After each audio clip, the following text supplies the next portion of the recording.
로마서 3장 1절로 20절 말씀 저와 여러분이 한 절씩 교독하겠습니다. 그런즉 유대인의 나옴이 무엇이며 할례의 유익이 무엇이뇨? 범사에 많으니 첫째는 저희가 하나님의 말씀을 맡았음이니라. 어떤 자들이 믿지 아니하였으면 어찌하리요? 그 믿지 아니하니 하나님의 미쁘심을 피하겠느뇨? 그럴 수 없느니라. 사람은 다 거짓되되 오직 하나님은 참되시다 할지어다. 기록된 바 주께서 주의 말씀에 의롭다함을 얻으시고 판단받으실 때에 이기려 하심이라 함과 같으니라.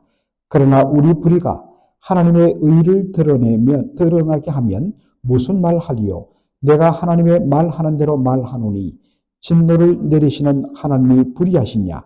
결코 그렇지 아니하니라.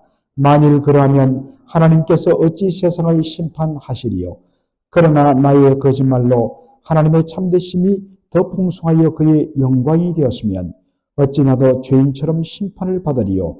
또는 그러면 선을 이루기 위하여 악을 행하자 하지 않겠느냐? 어떤 이들이 이렇게 비방하여 우리가 이런 말을 한다고 하니 저희가 정죄받는 것이 옳으니라. 그러면 어떠하뇨? 우리는 나으뇨? 결코 아니라. 유대인이나 헬라인이나 다 죄 아래 있다고 우리가 이미 선언하였느니라. 죄 아래 있다고 의인은 날이 하나도 없으며 깨닫는 자도 없고 하나님을 찾는 자도 없고 다 치우쳐 한 가지로 무익하게 되고 선을 행하는 자는 없나니 하나도 없도다. 저희 목구멍은 열린 무덤이요 그 혀로는 속임을 베풀며 그 입술에는 독사의 독이 있고 그 입에는 저주와 악독이 가득하고 그 발은 피 흘리는데 빠른지라. 파멸과 고생이 그 길에 있어 평강의 길을 알지 못하였고 저희 눈앞에 하나님을 두려워함이 없었느니라 함과 같으니라. 우리가 알거니와 무릇 율법이 말하는 바는 율법 아래 있는 자들에게 말하는 것이니 이는 모든 입을 막고 온 세상으로 하나님의 심판 아래 있게 하려 함이니라. 그러므로 율법의 행위로 그의 앞에 의롭다 하심을 얻을 육체가 없나니 율법으로는 죄를 깨달은 이니라. 아멘.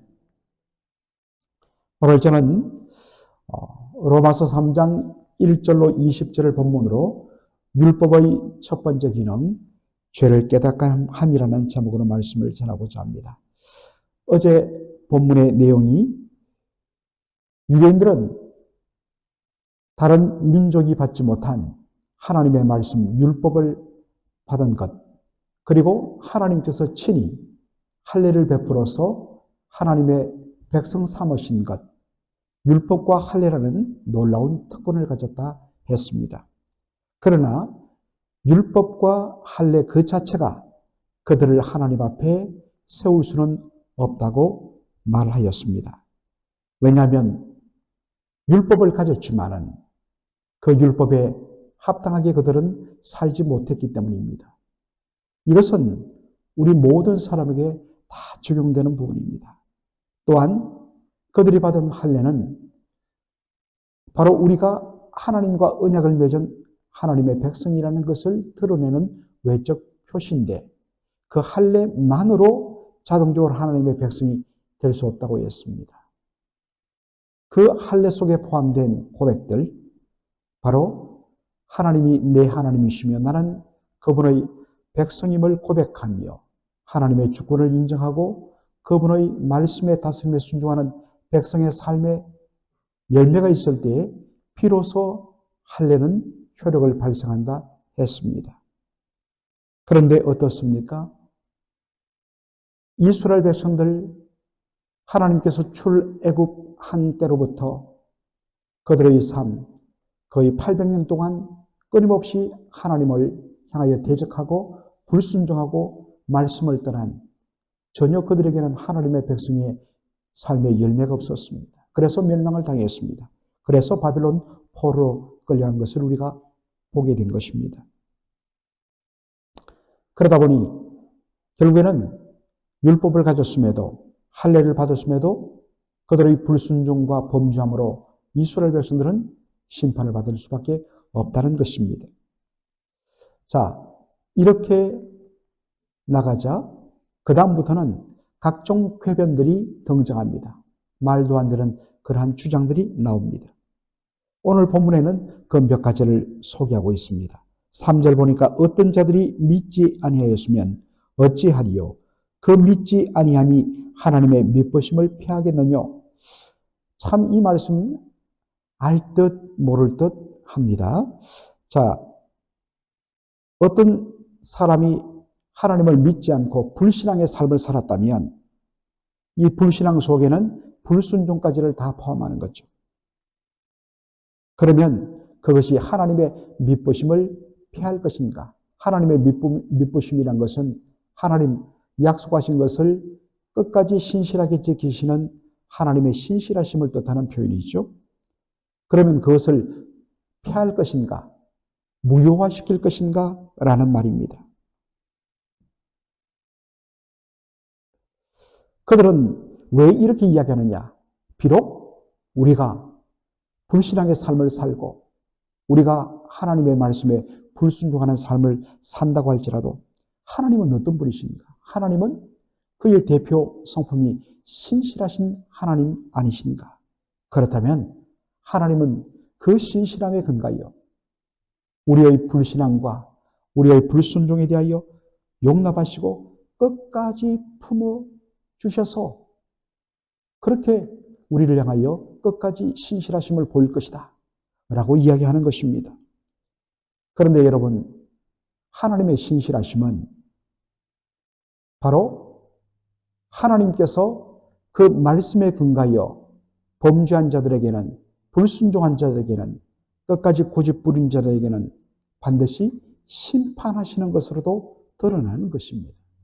하나님의 신실하심의 양면성인데 내가 아무리 잘못하고 아무리 내가 멋대로 살고 패역한 삶을 살고 하나님 백성 아닌 삶을 살아도 하나님 신실하니까 나를 끝까지 용서하고 나를 절대로 버리지 않는다.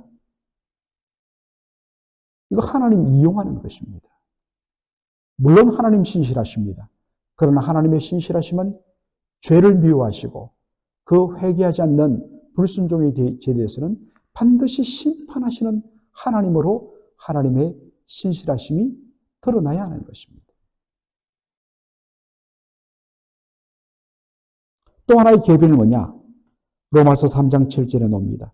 나의 거짓말로 하나님의 참되심이 더 풍성하여 그의 영광이 되었으면 어찌 나도 죄인처럼 심판을 받으리요.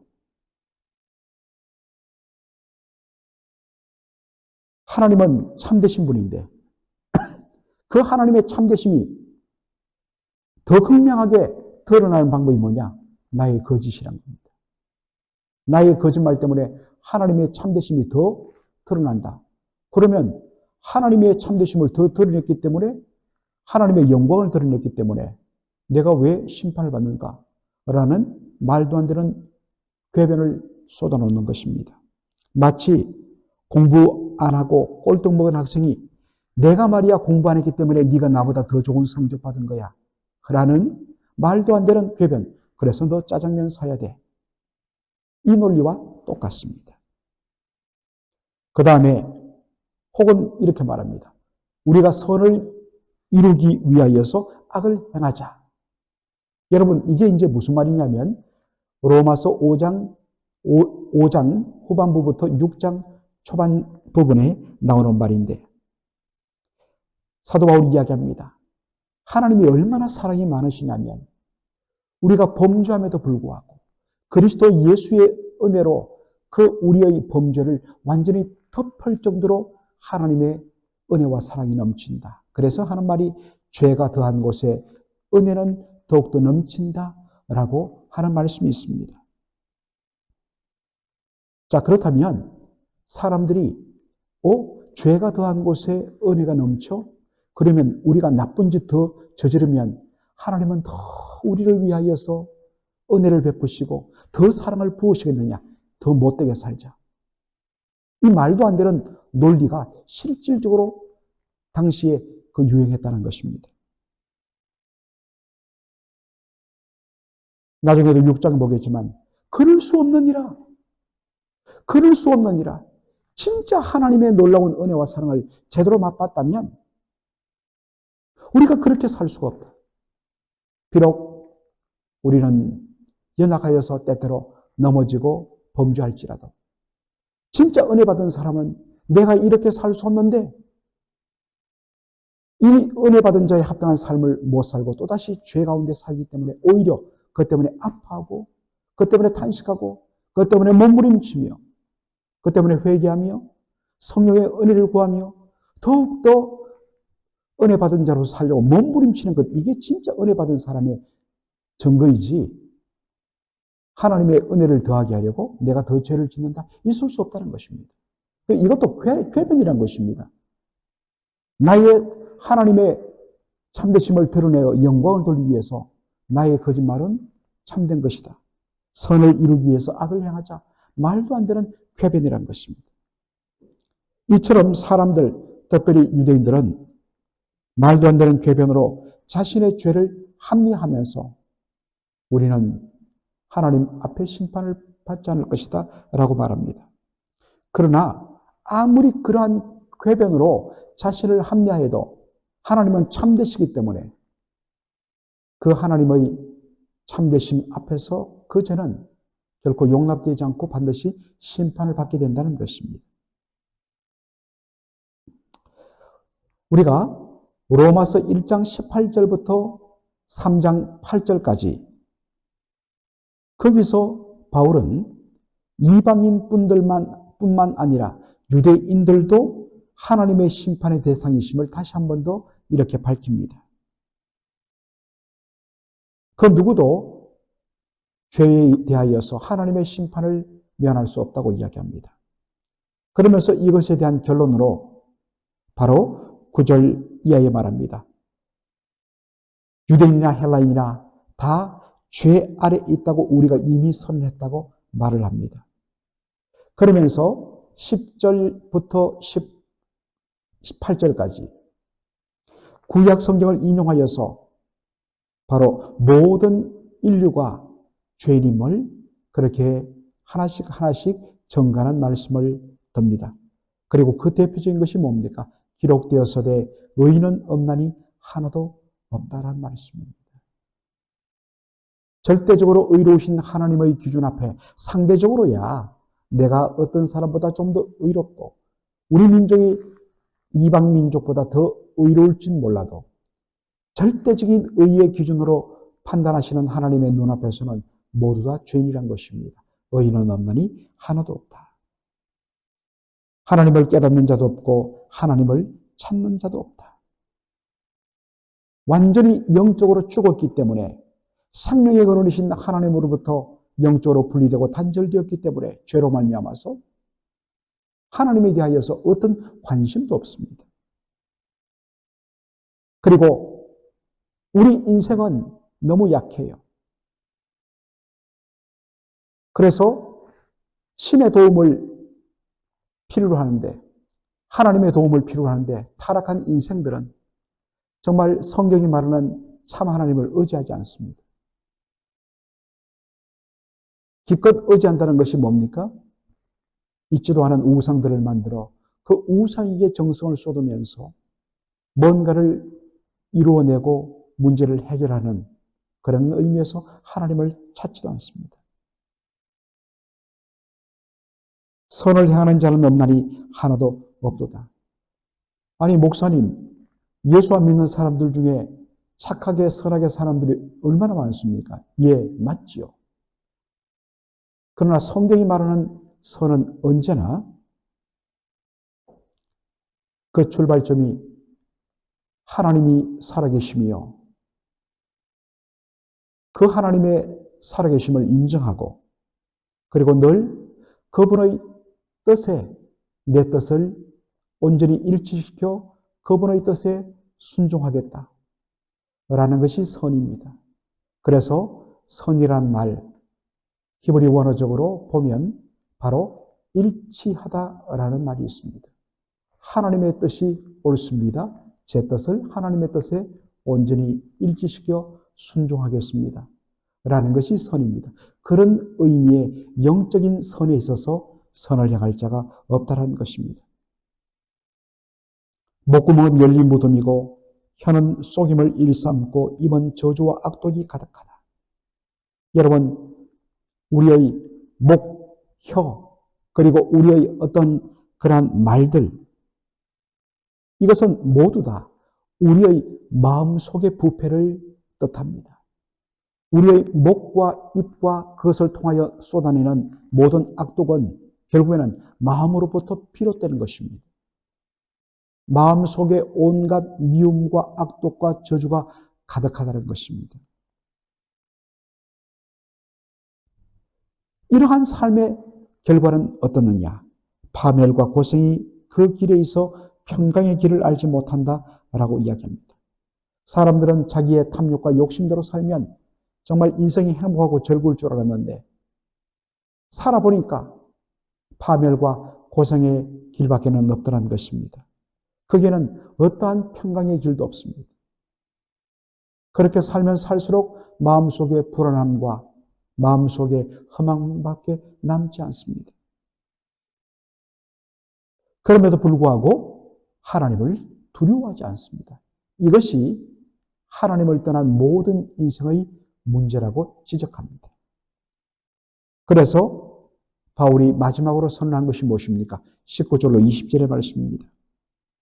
하나님께서 율법을 주신 것은 모든 입을 막고 온 세상으로 하나님의 심판 아래 있다는 것을 선언하기 위한 것이라 이야기하고 있습니다. 그렇기 때문에 율법의 행위로 하나님의 눈앞에 의롭다함을 받을 인생이 하나도 없다고 말씀합니다. 하나님께서 율법을 주신 목적 중에 첫 번째 목적, 첫 번째 기능은 바로 죄를 깨닫게 하는 정죄의 기능에 있습니다. 율법 앞에서 우리의 불의와 우리의 무능을 자복하게 만드는 것입니다. 나의 어떠한 의로운 행동으로도 하나님 앞에 온전히 설 수 없다는 것을 인정하고 온전히 자복하게 만드는 것입니다. 바로 그것을 통하여서 그 다음에 뭐가 보입니까? 율법의 의로서는 우리가 하나님 앞에 설 수 없기 때문에 오직 하나님에 설 수 있는 유일한 길은 하나님께서 그리스도 예수를 통하여 보여주시는 하나님의 의, 십자가 의밖에는 없다라는 것이 바로 21절로 22절 내일 우리가 보는 본문이 그것을 보여줍니다. 바로 그것을 오직 그리스도 예수를 통하여만 주시는 하나님의 의를 그것을 확인하기 위해서는 뭐냐? 먼저 내가 율법의 그 빛 가운데서 하나님 앞에는 도무지 설 수 없는 죄인이라는 것이 확인되지 않고서는 사람들은 바로 그리스도 예수 안에서 주어지는 하나님의 의에 대하여서 사람들은 결코 주목하지 않는다는 것입니다. 그래서 이렇게 바울은 율법을 통하여서 우리가 하나님 앞에 설 수 없고 율법의 의로서는 하나님 앞에 의롭다함을 받을 인생이 없다는 것을 그렇게 증명하기 위해서 이렇게 길게 말씀을 해온 것입니다. 물론 그런 의미에서 율법은 우리에게 참 두려움의 존재입니다. 왜냐하면 율법은 우리를 정죄하기 때문입니다. 그러나 여러분, 그러한 율법의 정죄 기능 속에 놀라운 은혜가 감춰져 있습니다. 바로 율법의 의와 행위로서는 하나님 앞에 의롭다 할 수를 없다는 것을 발견하기 때문에 그 다음에 우리는 온전히 예수 그리스도 한 분만을 의지하고 하나님이 주시는 놀라운 의의 선물을 받을 수가 있기 때문입니다. 그러나 이제 우리가 3장 후반절을 보면 그러면 우리가 믿음으로 하나님의 은혜로 의롭다함을 받았기 때문에 율법은 더 이상 필요 없느냐? 그렇지 않다는 것입니다. 하나님의 은혜로 구원받은 하나님의 백성, 그들에게는 이제 오직 하나님의 뜻대로 순종하며 사는, 그래서 하나님을 기쁘시게 하는 그러한 길이 필요하기 때문에 그것을 보여주는 것이 율법이라는 것입니다. 그 부분에 대해서는 우리가 이제 로마서 3장 후반절을 통하여서 다시 한 번 더 확인하도록 하겠습니다. 기도하겠습니다. 살아계신 우리 아버지 하나님,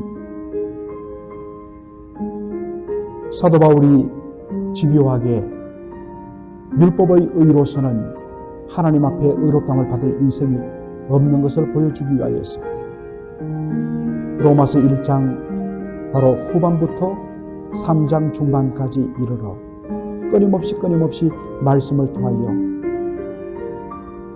우리의 의와 공로로서는 하나님 앞에 설 자가 없음을 보여주면서, 그러므로 오직 우리가 의지할 것은 예수 그리스도, 하나님께서 하나님의 아들 독생자 예수의 십자가와 부활을 통한 그 복음 안에서만 우리가 하나님 앞에 설 수 있는 길이 있고 하나님 앞에 의롭다함을 받을 수 있는 유일한 길이 있음을 보여주기 위한 목적으로 집요하게 하나님 율법 그 판단 기준 안에서 설 수 없는 우리임을 그렇게 저희들이 보았습니다. 아버지 하나님, 오늘 다시 한 번 더 우리가 고백하기는